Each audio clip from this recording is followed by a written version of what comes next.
एक महिला टीचर जो कि एक स्कूल के अंदर पढ़ाया करती है और 50,000 रुपये उसे सैलरी मिला करती है, उसने स्कूल के साइड में ही एक मकान किराए पर ले रखा है जिसके अंदर वो अपने जीवन को व्यतीत कर रही थी। एक दिन अचानक से जब वो क्लास ले रही थी तभी उसे कुछ ऐसा ज्ञात होता है कि उसके बाद वह स्कूल के चपरासी को बुलाती है और उसे अपने घर की चाबी देते हुए कुछ काम करने के लिए भेज देती है। जैसे ही चपरासी महिला टीचर के घर जाता है तो घर के अंदर की हालत देखकर एकदम से हैरान और भौचक्का सा रह जाता है, क्योंकि घर के अंदर की हालत कुछ ऐसी थी जो उसे बिल्कुल भी अच्छी नहीं लग रही थी और इस बात पर विश्वास करना उसके लिए बड़ा ही मुश्किल था। कौन थी वह महिला टीचर और क्या देखा था उस चपरासी ने उसके घर पर, पूरी कहानी की सच्चाई जानने के लिए वीडियो को अंत तक जरूर देखें। यह कहानी है उत्तर प्रदेश के गोरखपुर की। गोरखपुर में एक सरकारी स्कूल होता है जिसके अंदर एक सोनाली नाम की महिला टीचर काम किया करती है। उसकी उम्र लगभग 28 साल थी और 28 साल की उम्र में वह गुमसुम सी उस स्कूल के अंदर बच्चों को पढ़ाया करती।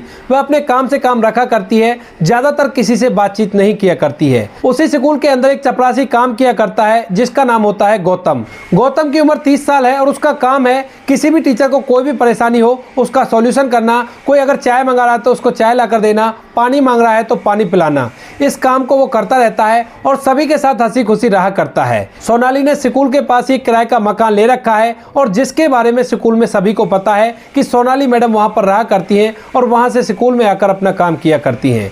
एक दिन सुबह सुबह सोनाली मैडम अपने घर में दूध को गैस पे चढ़ा हुआ छोड़ आई थी और इस बात की याद उन्हें जब आती है जब वो क्लास के अंदर आकर पीरियड लेने लगती है। इसके बाद वे वहां से गौतम को बुलाती हैं और गौतम को अपने घर की चाबी देते हुए कहती है कि गौतम, मैं अपनी गैस को चलते हुए छोड़ आई हूं और उसके ऊपर दूध रखा हुआ है, तुम फौरन से जाओ और उस गैस को बंद कर देना, वरना कहीं ऐसा ना हो कि घर के अंदर आग लग जाए और बहुत कुछ नुकसान हो जाए। इस बात को सुनकर गौतम भागा दौड़ा सोनाली मैडम के उस घर पर चला जाता है और वहां जाकर जैसे घर के अंदर का नजारा देखता है तो उसकी आंखें फटी के फटी रह जाती है, क्योंकि घर के अंदर धुआं ही धुआं था। और फौरन से जाकर जो गौतम होता है सबसे पहले गैस को बंद करता है और गैस को बंद करने के बाद घर को इधर उधर से देखने लगता है।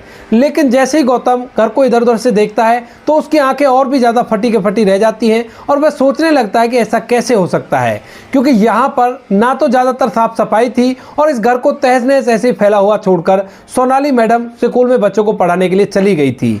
अब गौतम उस पतीले को साफ करता है जिस पतीले के अंदर दूध उबल उबल कर बिल्कुल खत्म हो गया था और उसके बाद घर की साफ सफाई करने लगता है। वह सोचता है कि मैं वैसे भी चपरासी हूँ तो इनके घर का काम कर दूंगा तो कौन सी बड़ी बात है, क्योंकि उससे वो सब कुछ देखा नहीं जा रहा था। इसके बाद जब वह साफ सफाई कर रहा था तो उसे एक टेबल पर एक एल्बम दिखाई देती है। गौतम उस एल्बम को उठा लेता है और उसको देखने लगता है। देखते देखते सबसे पहले उसे सोनाली मैडम का फोटो दिखाई देता है जो उसके कॉलेज के टाइम था। कुछ कॉलेज की सहेलियां उसके साथ खड़ी हुई थी और उसके चेहरे पर एक बहुत ही अच्छी स्माइल थी। इसके बाद जैसे ही वो पेज बदलता रहता है तो उसकी जिंदगी के ढेर सारे खुशियों के पल उसे दिखाई देते हैं और बाद में उसे एक लड़के के साथ भी देखा गया था। इसके बाद वह समझ जाता है कि हो ना हो इनसे उसकी शादी हुई है और शादी होने के बाद सोनाली बड़ी ही खुश प्रतीत हो रही थी।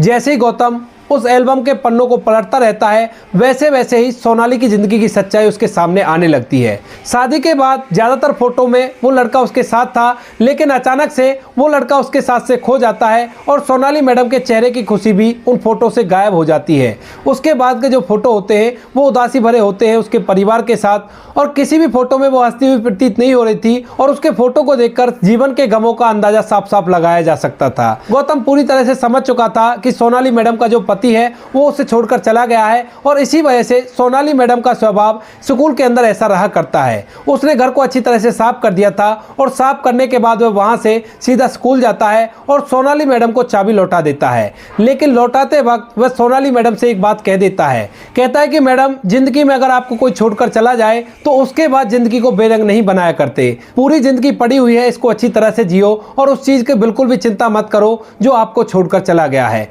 ऐसा कहकर गौतम वहां से चला गया था। सोनाली मैडम भी इस बात पर फिलहाल ज्यादा गौर नहीं देती है, लेकिन बाद में बैठकर सोनाली मैडम को यह ज्ञात होता है कि गौतम उनसे बहुत गहरी बात कहकर गया है। इसके बाद सोनाली मैडम सोचने लगती है कि इसे मेरे बारे में कैसे पता, क्योंकि सोनाली मैडम ने किसी को भी अपने बारे में कुछ भी नहीं बताया था।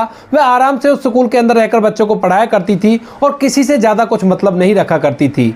इधर जो गौतम था उसने ये बात कह तो दी थी, लेकिन बार बार ये बात उसके दिमाग में आ रही थी और वह सोच रहा था कि कहीं ऐसा ना हो कि मैडम को बुरा लग जाए और वो मुझसे गुस्सा हो जाए। इसके बाद सोनाली मैडम गौतम को अपने पास स्टाफ रूम में बुलाती हैं, जहां पर वो अकेली ही बैठी हुई थी और गौतम भी वहां पर उनके पास आ जाता है।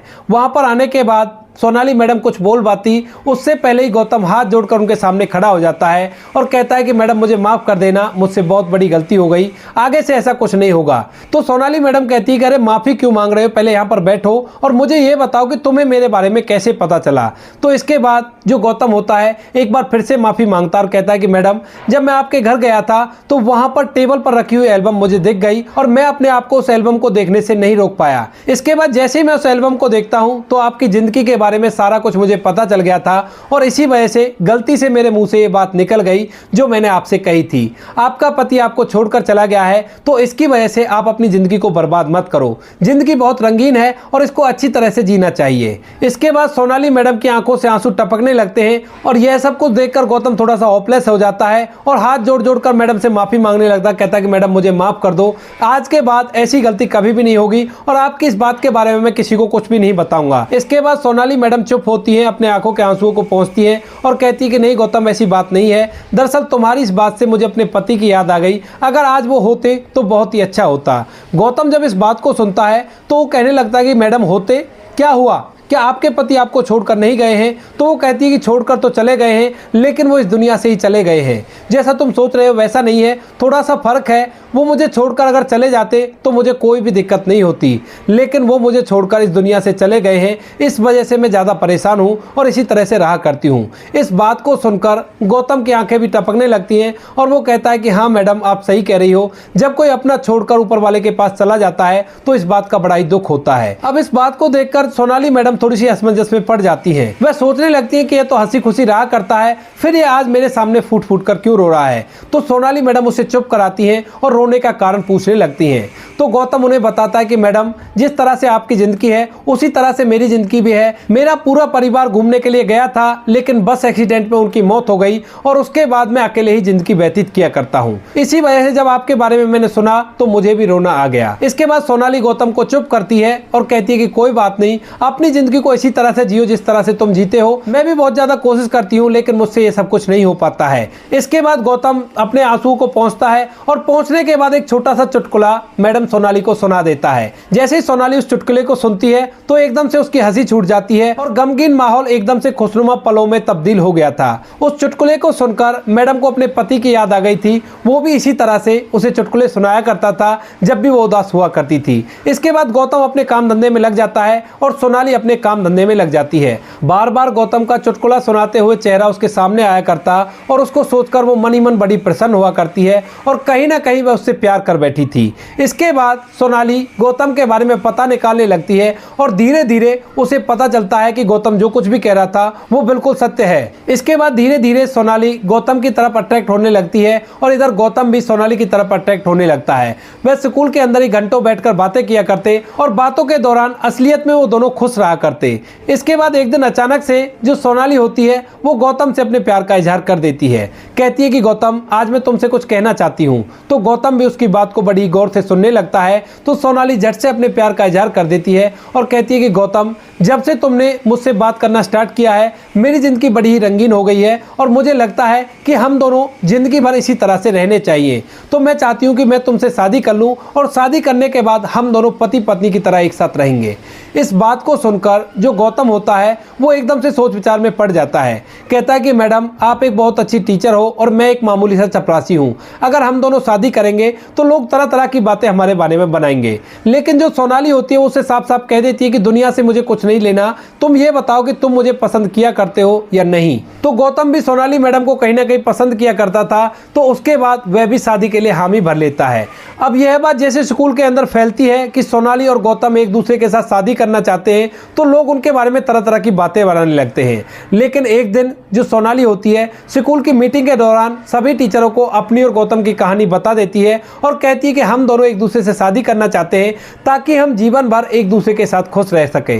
इस बात को सुनकर जो स्कूल के टीचर होते हैं ज्यादातर उनको सपोर्ट करते हैं और कहते हैं कि ये तो बड़ी अच्छी बात है। इसके बाद सोनाली अपने माता पिता के पास फोन करती है और फोन करने के बाद उन्हें गौतम के बारे में बता देती है। घर वाले पूरी बात को समझते हैं और और समझने के बाद अपने बेटी के फैसले की सराहना करते हैं। कहते हैं कि बेटी ये तो बड़ी अच्छी बात है, अगर तू दूसरी शादी कर लेती है तो बहुत ही अच्छा होगा। क्योंकि सोनाली के माता पिता कई बार उसको फोर्स कर चुके थे दूसरी शादी करने के लिए, लेकिन सोनाली किसी से भी शादी करने के लिए तैयार नहीं थी और वो इसी तरह से अपने जीवन को जी रही थी। उसके पति को इस दुनिया से जाए हुए लगभग 5 साल बीत गए थे और 5 साल से लगातार सोनाली इसी तरह से रहा करती और अपने जीवन को गुमनामी में जिया करती। लेकिन आज जब उनकी बेटी शादी के लिए बोल रही है तो वो इस बात के लिए एग्री हो जाते हैं और कहते हैं कि हाँ बेटी, जब तुम्हारा मन करे जब हमें बता देना, हम तुम्हारी उस लड़के से धूमधाम से शादी करा देंगे। भले ही वो चपरासी हो, लेकिन है तो उसकी नौकरी सरकारी, कोई भी कैसी भी दिक्कत नहीं होगी। तुम दोनों अगर एक दूसरे के साथ खुश रह सकते हो तो बेशक से एक दूसरे से शादी कर लो। इसके बाद सोनाली और गौतम एक दूसरे से शादी के लिए तैयार हो जाते हैं और सोनाली के घर वाले एक निश्चित मुहूर्त देखकर गौतम और सोनाली की शादी करा देते हैं। शादी होने के बाद गौतम और सोनाली एक साथ रहने लगते हैं और एक दूसरे के साथ खुशी के पल व्यतीत करने लगते हैं। कुछ दिनों बाद सोनाली को एक लड़का होता है और उस लड़के को पाकर सोनाली और गौतम बड़े खुश होते हैं। इधर सोनाली के माता पिता भी खुश हैं कि उनकी लड़की अब जिंदगी में आगे बढ़ गई है और उसे पिछली जिंदगी से अब कोई भी लेना देना नहीं है। अब यह खबर जब चारों तरफ फैलती है कि एक महिला टीचर ने एक चपरासी से शादी कर ली है, तो कुछ लोग इसकी बड़ाई करते हैं और कुछ लोग उसकी बुराई करने लगते हैं। तो लोग तरह तरह की बातें उनके बारे में बताने लगते हैं, लेकिन इस बात से सोनाली और गौतम को कोई भी फर्क नहीं पड़ता है। वह अपनी जिंदगी को इसी तरह से मस्ती से जीने लगते हैं। तो दोस्तों, ये थी एक छोटी सी कहानी जहां पर एक महिला टीचर ने एक चपरासी से शादी कर ली और उसके बाद अपनी जिंदगी को हंसी खुशी व्यतीत किया। आप क्या कहना चाहते हो सोनाली के बारे में? आप क्या कहना चाहते हो गौतम के बारे में? आपकी जो भी राय कमेंट सेक्शन में लिख सकते हो, लोगों के साथ शेयर कर सकते हो। वीडियो अगर अच्छी लगी तो वीडियो को लाइक और चैनल को सब्सक्राइब जरूर करें, ताकि हमें थोड़ा सा हौसला मिले आप लोगों के लिए ऐसे अच्छे वीडियो बनाने के लिए। इन कहानियों को सुनाने का उद्देश्य किसी को परेशान करना बिल्कुल भी नहीं है। यह कहानी आपको इसलिए सुनाई जाती है ताकि आप लोग इन कहानियों में से कुछ ना कुछ सीख सको और अपने जीवन में उस चीज को अप्लाई कर सको। मिलते हैं किसी नेक्स्ट वीडियो में नए टॉपिक के साथ, तब तक के लिए जय हिंद, जय भारत, जय हिंदुस्तान।